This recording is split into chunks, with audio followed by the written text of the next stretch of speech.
whenever I was in college and I was feeling really stressed out and I was overwhelmed at times and I didn't like what the situation was, I would always say, what would I tell my future son? Because if I can't tell him to get through adversity right now, if I can't tell him to keep pushing through, if I don't live that, if I don't live through that, how am I going to ever give him genuine advice one day to get through it on his own? So you got to think, man, like sometimes you go through things and you don't know the reason at first, but it's not for right now. It's to help someone later, like your son or your daughter. Sometimes you're living through the toughest thing ever and you don't know why it's happening to you. But sometimes, guys, it's bigger than what you can even see right now. Sometimes your son going to be looking you in the eye and say, Dad, how do I get through this? And then what are you going to tell him when you quit before? What are you going to tell him when you took shortcuts? That's the point, man. There's so much stuff that's bigger than you right now that you're going through for a bigger purpose than you can even imagine. The credit belongs to the man who is actually in the arena, whose face is marred by dust and sweat and blood. Hello, everyone, and welcome back to the Vitruvian Man podcast, a podcast centered around self-mastery. I'm your host, Zach Shankin. Today, I'm joined by Coach Lewis Caralla. If you don't recognize his name, you will certainly recognize his voice and his words. With 15 years of coaching experience and having previously served as the head strength and conditioning coach for 3 different NCAA Division I programs, Coach Lew joined Georgia Tech's football staff as head of football strength and conditioning in 2019. Prior to Tech, Coach Carala spent the 2018 season as the head strength and conditioning coach at Buffalo, where he was named Football Scoop Strength's Strength Coach of the Year. In his lone season at Buffalo, Coach Lew helped turn around a team that went 8-16 over the previous 2 years into a squad that won the MAC East Division Championship and earned the program's first bowl berth since 2013. Coach Carala was also a 2-time all-conference running back during his playing days at Defiance College in Ohio, where he also earned academic all-conference accolades twice and graduated with a bachelor's degree in wellness and corporate fitness in 2008. He earned a master's degree in kinesiology from Mississippi State in 2010. In recent years, Coach Lew has taken the internet and motivational circles by storm with his powerful, articulate, and well-thought-out messages that he shares with his players every day and that we've been fortunate enough to hear when they're recorded and shared with us. Today, I hope to be able to share more of Coach Lew's wisdom, a bit about his story, and how he became the man he is today. Coach Lew, welcome to the show. Yeah, thanks for having me. This is great. Appreciate it. Yeah, no, I'm glad we were finally able to link paths and make things connect. I appreciate you with being patient on my end, and certainly I was eager to have you on, so I was willing to wait as long as it took. I know things are hectic in season, so I wasn't sure the stars were gonna align necessarily at all, but you taking the time out of your day means the world, and I know everyone out there listening is grateful for you taking the time. So yeah, well, you were persistent, and you shocked me with how you presented me. It was very, very nice, and just thankful to be here, man. Appreciate Of course. it. Yeah, absolutely. So I guess I want to start with a little bit about your personal background before I go into some of your mindset stuff. Take me back all the way to your upbringing back in Tarpon Springs, Florida. What was it like growing up for you, family environment? How did you kind of enter into sports? When did you start playing football, stuff like that?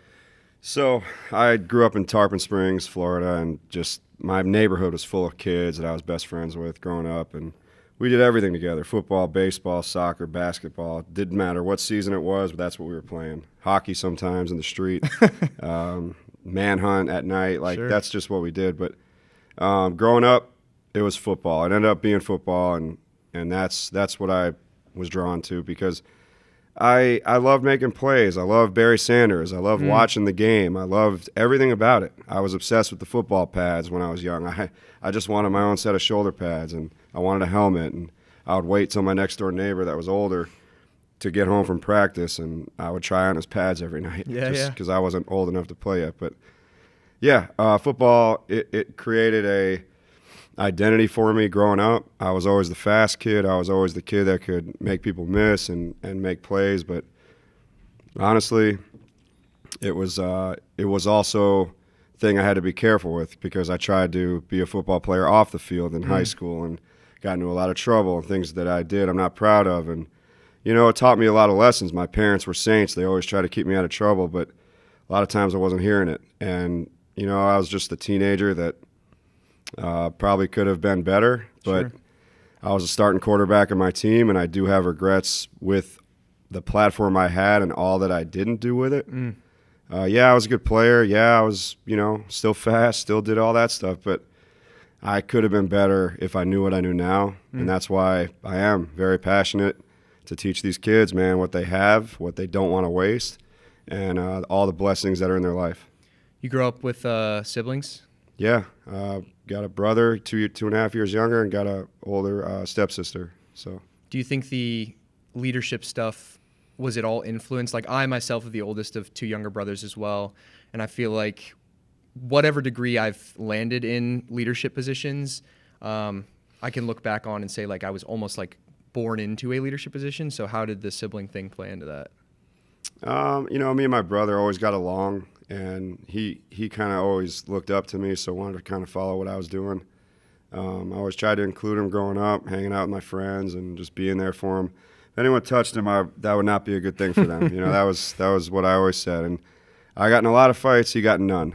And there's a reason for that. Because, but I just think looking out for him taught me how to be protective. Looking out for him was my number one goal. So that's what being a sibling was to me. It still is. If he needs anything, I'm always there for him. So that's awesome. So in high school, did he play? You get to play on teams with him as well? It was just enough to not. Oh, so yeah, he was that gap. like I was a senior, he was a sophomore.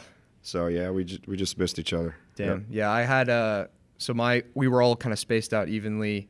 So I got to play with the middle one, but never the youngest. And I was hoping, because I took my time here at Tech and did 5, I was hoping that Michael would come in and play, but he decided not to play here at school. But I think that's a special thing in sports. And I'm sure, like, all the pickup stuff, you guys still got to go to battle. Oh, yeah. anything, yep. Backyard all the time. stuff, yep. For sure. So at what point in high school, you win the starting job? I'm sure you were always on the more talented, athletic end of the spectrum, especially in the school environment, getting that kind of accolade. But when was it like, all right, I can go somewhere with this, or I do want to go somewhere with this? It was tricky for me because we were an option team. So, on JV, I played quarterback. That was sophomore year. I did really well. We went undefeated. It was awesome. Well, my junior year, I didn't play quarterback. I played outside linebacker and running back, so I didn't get recruited as a quarterback. But my senior year, I played quarterback again. So it was like I missed the whole recruiting cycle of when kids get recruited. And, I knew I could play college football. But did I care where? No. I just was interested if someone would want me. And it was a bunch of D2 and D3 schools that did, and it worked out great. Yeah. So transitioning into college, what was that experience like? I know, obviously, your academic All-American was at the position of running back. So did you immediately transition that position? Was that like an ego-swallowing thing? Like, did you get recruited at quarterback and they're like, hey, this kid can run the ball? Like, let's maybe do more of that? Yeah, I went to West Virginia Wesleyan at first, and that's Division II school. And I was one of 9 quarterbacks in our first camp. So I'm like, all right, this isn't going to work. I don't want to do this anymore. Right. So it was more of me saying, hey, can I play wide receiver this camp or try out like at slot? Because we had running backs too. And they're like, yeah. So I started making stride at running our receiver, and I was probably going to play my freshman year. I was doing really well, and then my shin was not doing so well with shin splints, and then eventually it cracked, so that was the year over. And next year, same story, but moved to running back and got hurt again. And that next year, I was healthy as a horse, and the coach lied to me, and all this stuff happened, and I wasn't playing at all, and then I transferred. Damn. So, yep. So make the transfer, and then was it kind of open season from there, finally like a supportive environment where like a coach said, like, I got a spot for you, and I also see what you can do for us. Let's make it happen. Like, I was at that place, West Virginia Wesleyan, I told myself I'd be quitting if I stay.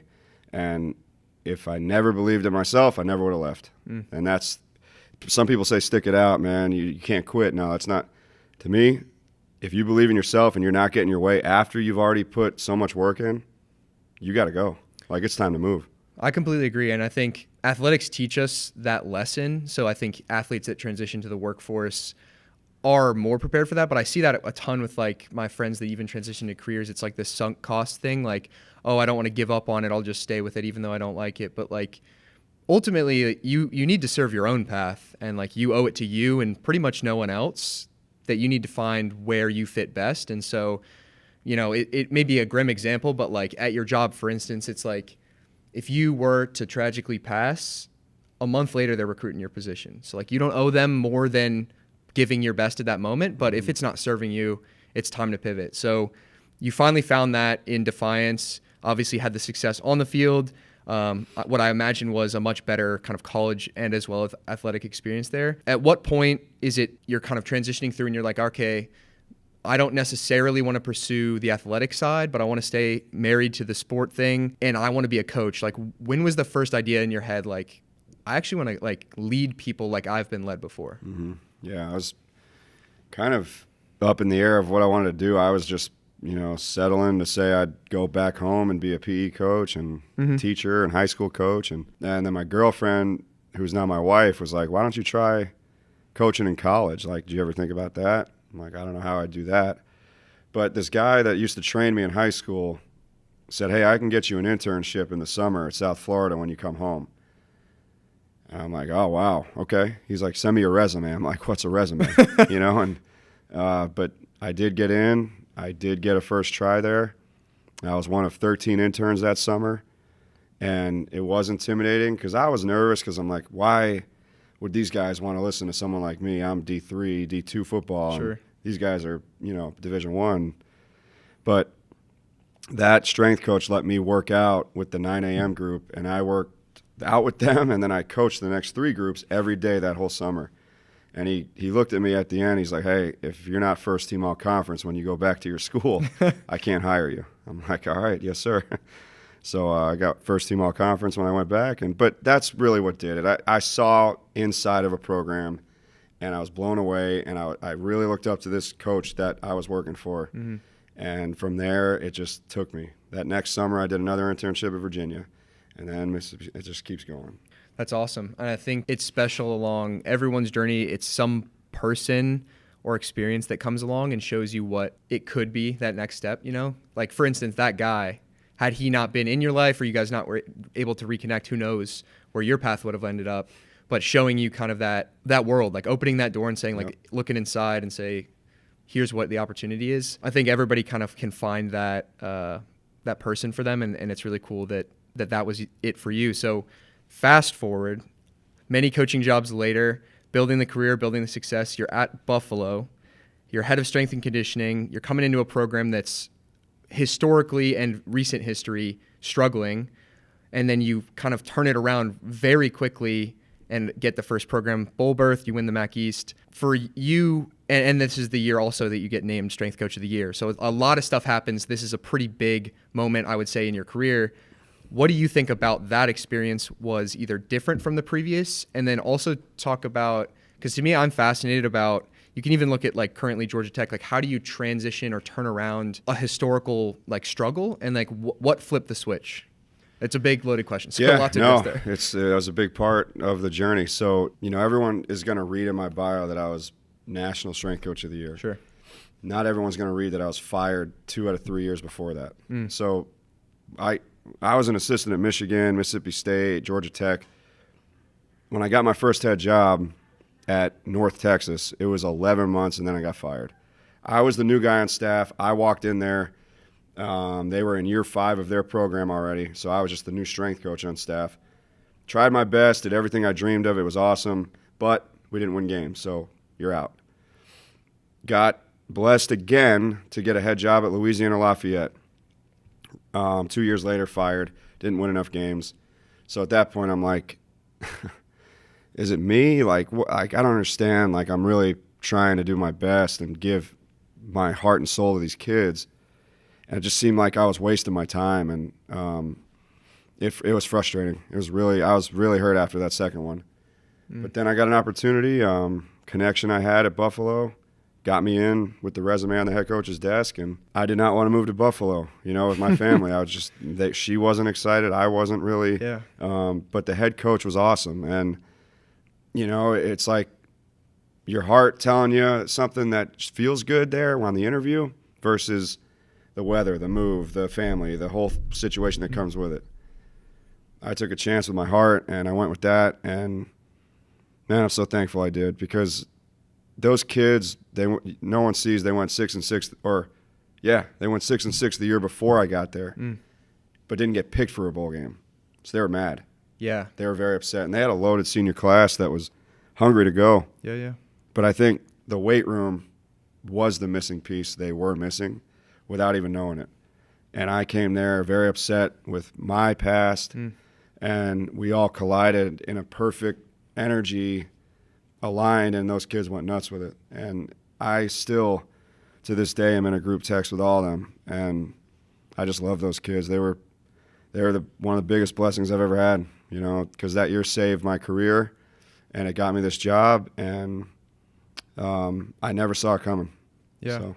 A big chip on the shoulder group. You know, I think everybody had something to prove. There's something to be said about that. Do you think, I know you said that the weight room changed that season. To what degree do you think that was facilitated through the physical aspect? Like, we need to actually button up our training program, get these guys to the fitness level they need to succeed. And then how much, I mean, because you have experienced it, I've experienced it. When you train together as athletes, you're kind of forged in the fire, and you get that closeness. So kind of where was the missing link? Do you think it was mostly that cultural? You came in and said, like, let's prove something here? Yeah, I think it was just the fire and the excitement. Like, that's what I bring to the weight room. Like, I train them hard. I do things that are out of the box. That's a whole nother story. But for the most part, I got to get them stronger, just like every other strength coach in the country. I got to get them faster. I got to make them tough.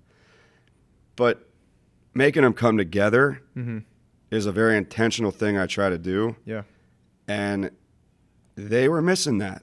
You know, the offense, the defense, coming together, competing, smiling, having a good time, being a family, wanting to win for each other. That's really all they needed. And that's where I came in to, look, I didn't change what I did at Louisiana Lafayette, North Texas. I stayed true to what I believed worked, and it just did that year. Yeah. There's a million analogies. There's like the iceberg analogy, like the stuff you don't see versus what you do see. And to think that, you know, you're chipping away with the same mentality, process, even workouts, and then it finally gets to see, and everyone, even myself, right? Even you can see it in the frame of the question, what changed? But really it's nothing changed. You just finally had been hammering at the wall so much that the wall collapsed. That's right. 100%. So to touch on kind of the coaching stuff that you do that is unique, when preparing for this, I found a few things that stuck out to me as really, really powerful. For those that don't know, Coach Lew asks 25, and that number may have changed, but 25 specific and consistent questions to every single player on the roster to help him learn the player better. I want you to go into, why do you do this? When did this start? Like, where did the idea kind of form? Was it someone who suggested it? And maybe one or two of the questions that you feel are really, really important. So before I got a head job, I was at Michigan, and I was working every day on my program to hopefully one day get a chance to lead a program. And no one did this. No one told me. Sure. But I said to myself, I'm like, you know, everyone can write a program. Everyone can, you know, make kids work hard, I guess. But the driving factor behind all of it is the relationship you have with them. So how am I going to tell the kids I'm going to make a difference in their life if I don't know what they've gone through in their life? So I figured out just basic questions. I started out very basic with these questions I want to ask every kid I coach before I coach them. And I've done that at every head job I've ever had. And I think it's the best thing I've ever done. You know, these questions are, who's the best coach you ever had and why? Who's the worst coach you ever had and why? Tell me about the tattoos on your body. You know, like, what do they mean to you? Just basics, like, when's your birthday? Who's your favorite athlete? Yeah. What's the family situation like at home? And then what's the biggest obstacle you've overcome? Like, all this stuff, they just start opening up, and you'd be surprised because you can ask the simplest question and get the deepest answer because kids never talk anymore. They text, they scroll, they like stuff. And when you say, hey, man, you doing okay? They're going to be like, yeah. And that's it. It's all you say. And if I'm a guy that just got there and just asked them 25 questions that they had to open up about, well, as a man, you're looking at that other guy like, man, this dude cares. Right. You know, this dude does care. And it's not going to happen on day one that they respect me, but over time they're going to see it's consistent, genuine. It's consistently genuine. And that's just what I try to do. I'm not going to bark orders at these kids if I don't know them, period. And if I know body language better, only helps me as a coach. If I know what's going on with his dad and mom and his girlfriend and his goals and his setbacks and all this stuff he's overcome, I got a great chance to help his life. I mean, that's powerful. It kind of gives me chills, like thinking back across my athletic experience, but like the mentors that come through, the difference between the good and the bad coaches, it never is the X's and O's, right? It's like the level that they care about you being there, like you feeling heard. And I think you touched on a super important point, which is just men in general, masculinity, breaking down those walls and letting another man feel heard is so important. I think one of the things with the program that I was alluding to that I'm working on, I've been shocked by is like when I'm reaching out, cold reach outs online, trying to find the next like guys to be members of this program. The fact that anyone responds to a random message from another guy and opens up about their goals, their feelings, the things that I ask them about, it blows my mind because to all peripheral, it's like, all right, what are you trying to sell me, man? Like, get out of my way. But like seeing people open up, it shows how like desperate people are and they're craving, and men are like craving that community. So, I mean, I'm thankful for you to do that for these guys because it's going to make them better fathers, like, right? Like stronger men that go out into the world that affect change in other men. So I think ultimately that's the benefit of all of this, more than the football field, more than whatever. Another coaching tool that stuck out to me is the hunger board. I want to hear a little bit about that. We were kind of talking about the two groups, the like starters, non-starter kind of thing. Yeah. Everywhere I've been, I've done a hunger board. You're either satisfied, hungry, or starving, and it's just based on effort. We don't care about if you're the starting quarterback or the walk-on long snapper. We just see your effort. We see your care. We see your want. We see your fight. We see your teammate.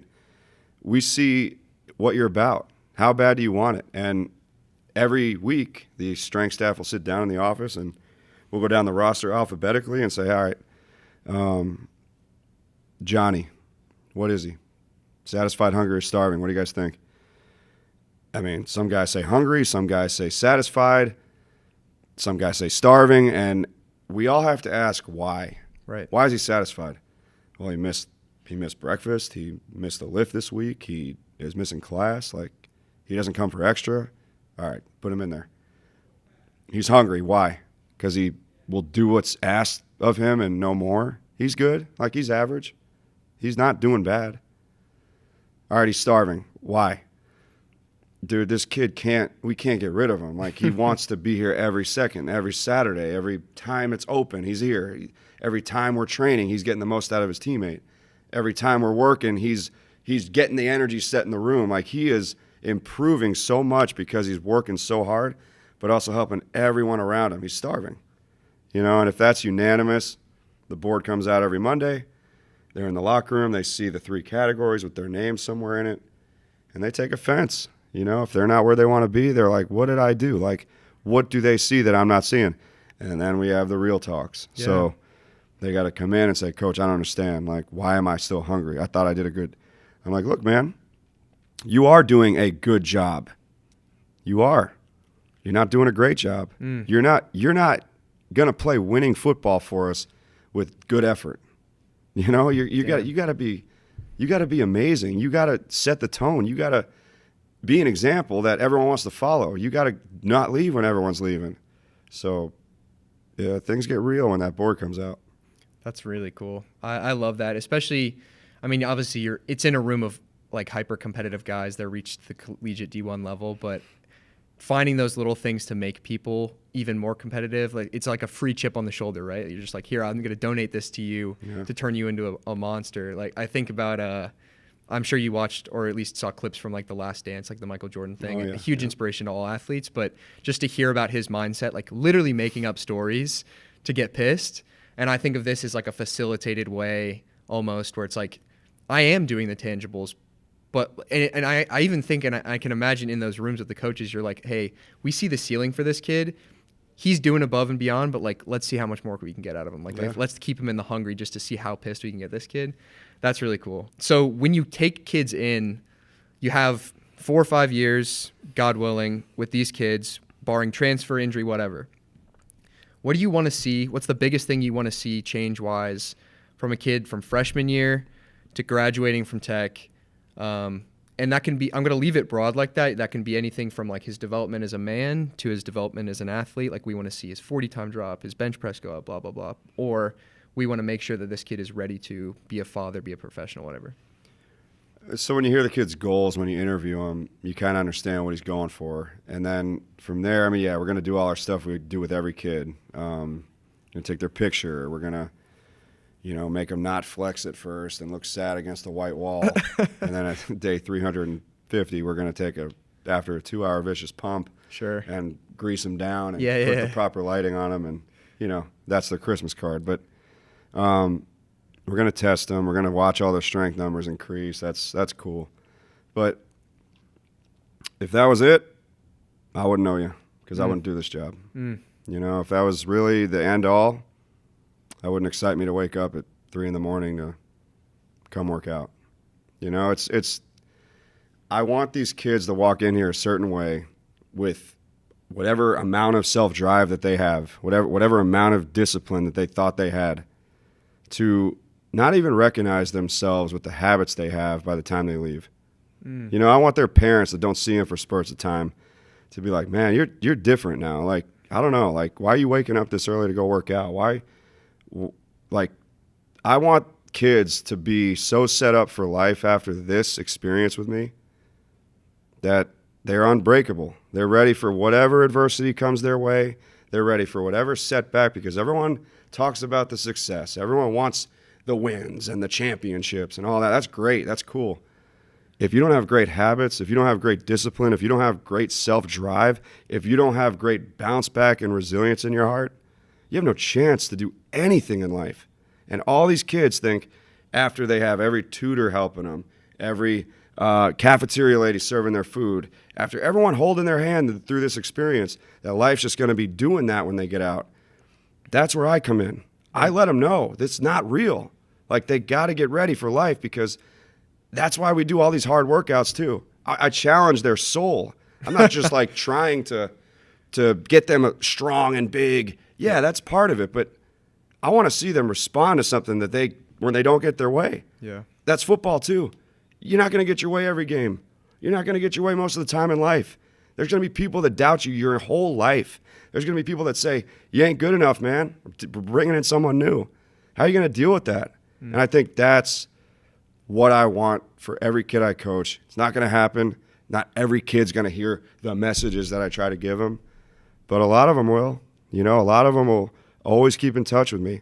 A lot of them will always ask for advice, and that's so much more valuable than their squat max. I love that. In many ways, I think we can look at coaching, leadership, all these types of roles as a way to step in, and I'm sure you see it, especially with kind of like the guys that come to these kind of levels. They come from all kinds of backgrounds, which you've alluded to, right? Like parentless families, single parent homes, all this kind of stuff. So you get to step in and essentially be an auxiliary father figure, which I know as an actual father informs your decision. I'm curious how, since becoming a dad, do you feel like your coaching style has changed, maybe even perspective on what coaching is? Because, like, I aspire to be a father one day. I look at every single day and every interaction I have as preparing me to be the father that my kids deserve. And so when you are with your wife and you hear the scream and you're a dad now, it's like, whoa, like the football, what's different, right? I want to hear about that. Yeah, that's a great quote. When I had my son, everything in my life changed. Like, I was at Michigan, I was an assistant, I was working, but when I saw him, I'm like, man, there are 100 players that I coach every day, and then someone out there feels about them like I feel about this little guy. And that hit me, because I'm like, you better be careful with these kids. You better take it seriously. You better treat them with the utmost respect and teach them the lessons that they need to know. Yeah, you got to be tough on them, but you don't got to be unfair to them. And I think that's where people get caught up. They think hard coaching is mean coaching. It's not true. If I'm tough on you and I know you, you're not going to take offense. Right.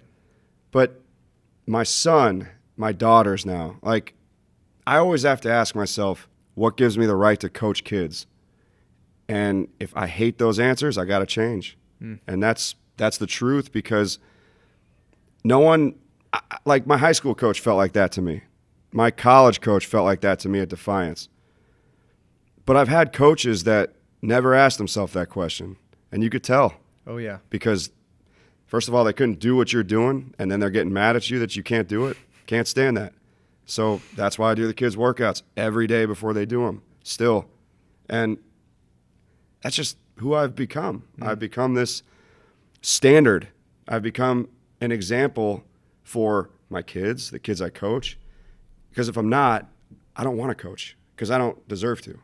And that's, I think, the point of this position I'm in is to be the example on a daily basis, whether that's being a dad, whether that's being a coach, whether that's being a leader, whether that's being a boss, whether that's being a friend, whether that's giving advice on life. Just I have a responsibility, and I'm not going to waste it because I'm a parent, and you can't waste that. So over the years, you've had these different mentors, whether it's your actual father, coaches along the way, bosses, whatever. Where now and who now are you allowing to pour back into you? Because I find myself even where it's like people are always like, you do enough for yourself and people start asking you for advice, like you figured it out, right? But like, I know, like we haven't figured it out. There's always development, and like you feel weak, you feel tired. That alarm at 4 a.m. goes off and you're like, today again? Are you kidding me? So who are you allowing to pour back into you? Where do you find your external help, motivation, leadership, mentorship from now? So my dad texts me every day at 6 a.m. There's a lot of stuff that he's gotten me through with my mom, and they're just they're always there for me. And I don't realize, I guess, how much that actually meant growing up until I'm in a position like this, and I'm like, wow, like I'm a parent of 3 kids. So all I think about is how they were to me. All I think about is my dad's example of going to a job that he didn't really like, but he just did it because it supported us. And then he came home and was still happy and played with us all night. So like, I realized things later, and those helped me out. But in my career, man, I've had multiple great examples to follow. Like brilliant, hardworking, gritty, tough, set the blueprint for my mindset of this whole career. So I owe everything back to them, and I always thank them, and I always call them, and they always know how I would not be here without them. Like I make sure they know that at all times. But after a while, you read books, you listen to podcasts, and you take notes, and you challenge yourself, and you go out on that field in the pitch dark, and you run a lot, and then you lift really hard, and by yourself, and think, and write, and I think that's what it is. So what are some of those? I'm a voracious reader. I love to consume podcasts and stuff. I've found myself creating my own, which is crazy to think. Where are some of those sources that you draw from the more peripheral, right? Like people you may not know. Some of those books that you've gone to, stuff that you feel is transformational. I listen to Inky Johnson a lot, who has become a good friend. I was going to say, kind of a surreal moment, I'm sure, to go from listening to It was amazing. It was truly amazing. We did it on the other side of the stadium on his podcast. But, I mean, David Goggins, like I was with him at Michigan for a while. Like before anyone knew him on social media. Yeah. He was at our bowl game. He was like our mental toughness consultant that nobody knew about. And man, just talking to him and listening to him and picking his brain. And I'm just like, man, this is, I mean, if there was a mountain anywhere at any point, I would want to go sprint up it after talking to him. Yeah. So yeah, of course him. And then, I listen to Ed Milet, his podcast a lot, and Eric Thomas, of course. Just so many guys that you can pick and choose. But books, there's a book called The Twin Thieves about being a team. Man, I love that book. There's an author, Lucas Jaden and Steve Jones, that I highly recommend. Those are 2 new ones on my list. Tim Grover, unreal, like unbelievable. But I could keep going. There's a lot. I mean, I'll have to get your reading list after this, like 1-to-1, just because I don't know, I love this stuff. But thank you for sharing with the audience there. You have your new books to order, guys. And Andy Frisella, I'd be remiss to not say him all the time. For sure. Yeah, I listened to your guys' podcast. That was another surreal moment because I think I did the 75 hard challenge this past spring, just to kind of push myself, did it with some friends. So really insane that I reached out to you, and then like a week later you're on his podcast. I'm like, what is going on?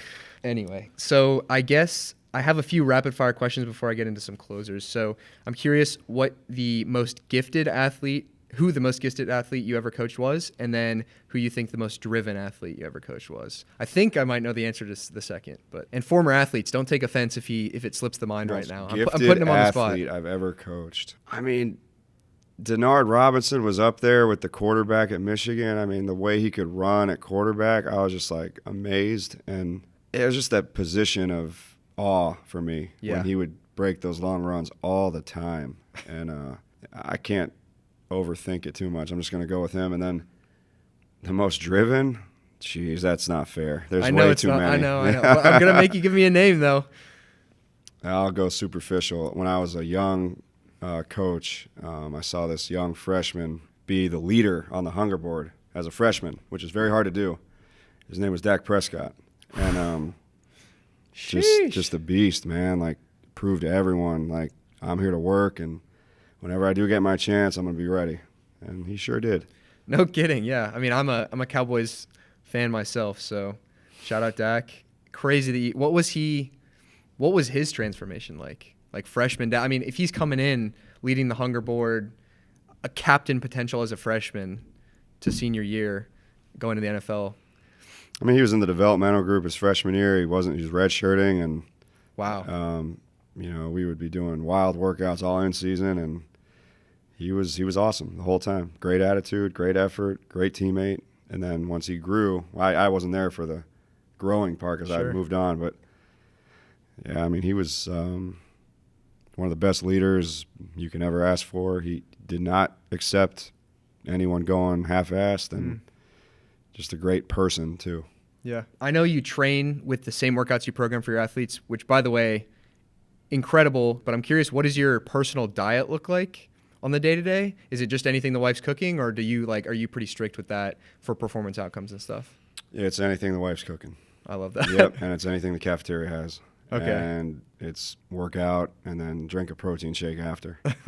Blue collar. Yeah. I fucking love that. Cool. This is one that I was curious. Your son's name is Marshall.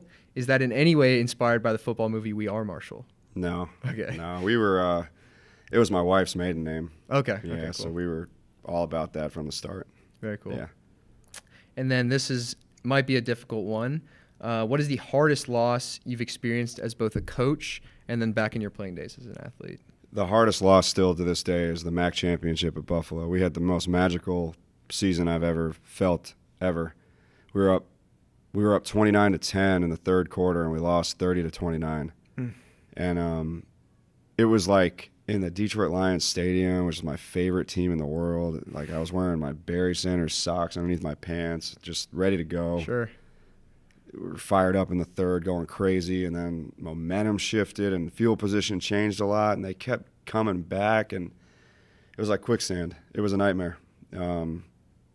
Wish I could get that one back as a player.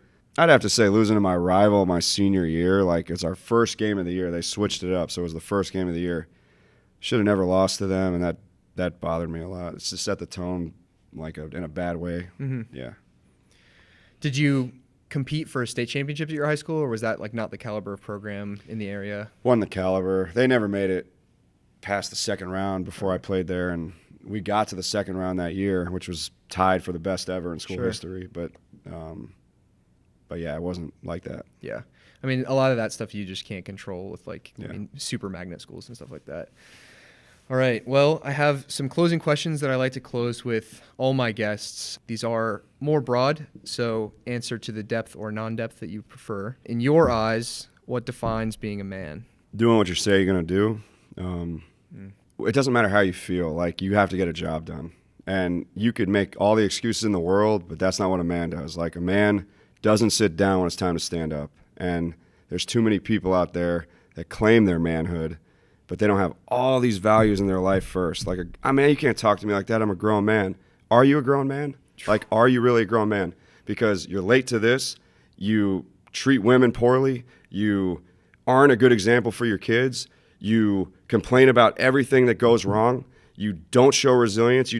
All this stuff. I could keep going with all this list, but people claim their manhood way too much without even knowing what a real man should be. And look, I'm not saying I'm perfect. I'm saying I try to live my life in a way that my kids will be proud of. My wife will be proud of. I'm true to myself. I never go out of my discipline. And that's a man. And if more people would approach that, they would never have to say, man, I'm a grown man. All right, guarantee all those values in your life are not in place. Yeah. I think I was talking to a friend recently, and he said there's a lot of really old kids walking around. Like, just a bunch of fucking adult men that never really asked themselves or stared long enough in the mirror to ask, like, the hard questions. So yeah, just because you're an adult male doesn't mean you're a man.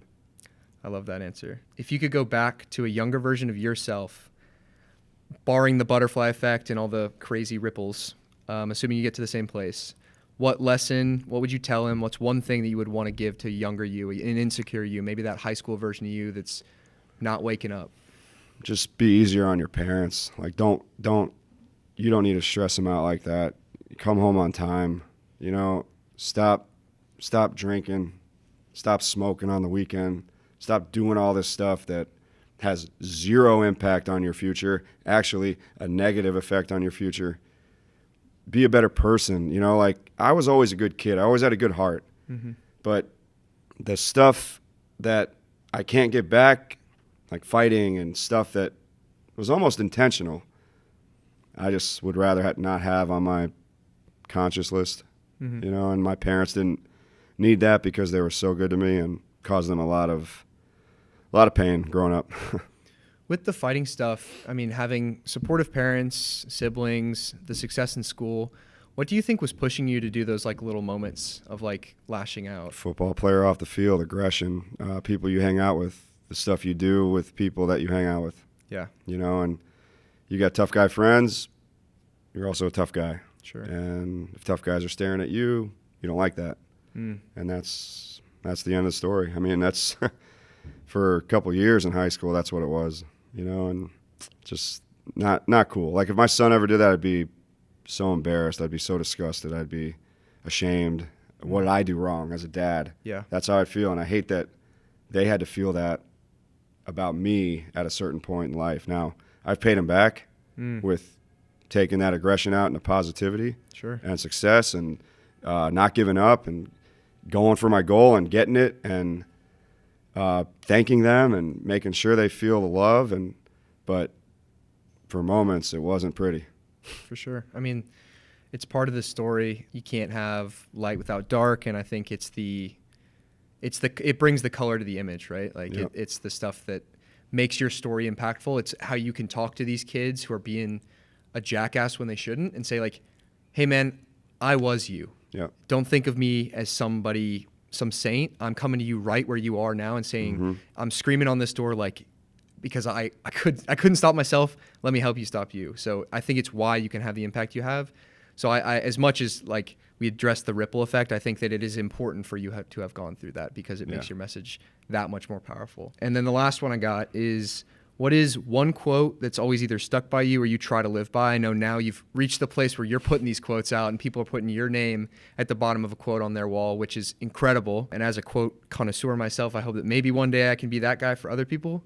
But outside of the wisdom that you share, what's one that you go back to, maybe you have on your wall, phone wallpaper, some truth that you live by? I always, like, you wouldn't have been born if you weren't ready.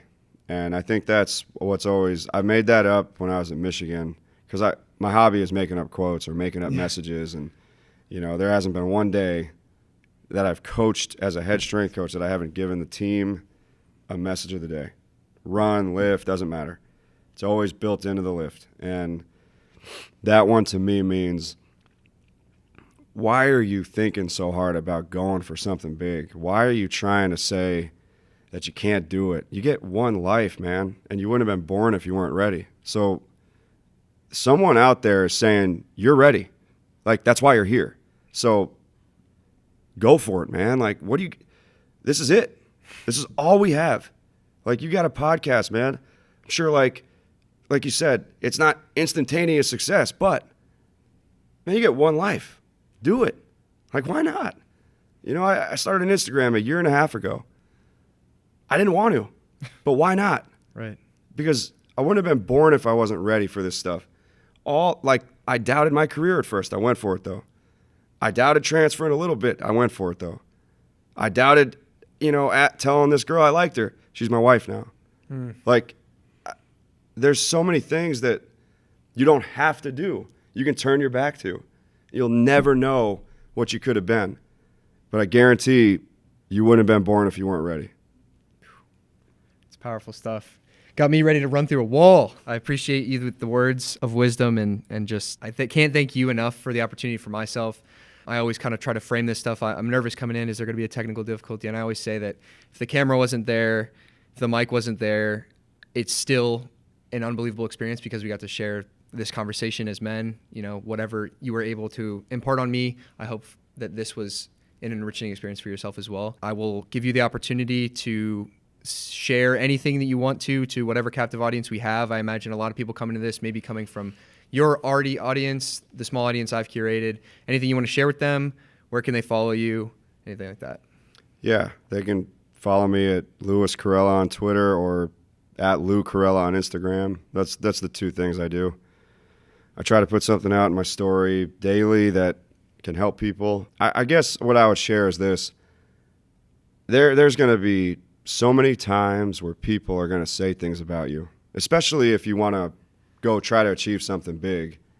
Like I always say, if you're going after something big, bring an umbrella, because a lot of people are going to try to water down what you're capable of. And that's the truth. I mean, there are so many people that could say whatever they want about me. Oh, he's just posting that. Why is he sharing that? He's with his team. He don't need it. Like, I don't have to share this. I don't have to share anything with anyone. You're right. But that's not part of my purpose. And I figured that out with COVID and all that stuff, that I shouldn't just keep this in the weight room. I should share some stuff to some people to help some people out there. Mm-hmm. There's a lot of people that have reached out to me that have told me I've changed their life just because of the daily stuff I post. Like, you think I care about a hater? You think I care about someone that's saying, like, oh, that dude, man, he wants the attention. Right. Okay. That's fine, man. You don't live my life. You don't got to go to sleep with my purpose. So I think if you're struggling to feel like you shouldn't do something, or you don't know what they're going to think of you, just stop doing that, because time's flying, and the more you don't do, the more you won't be. So just remember that. Wow.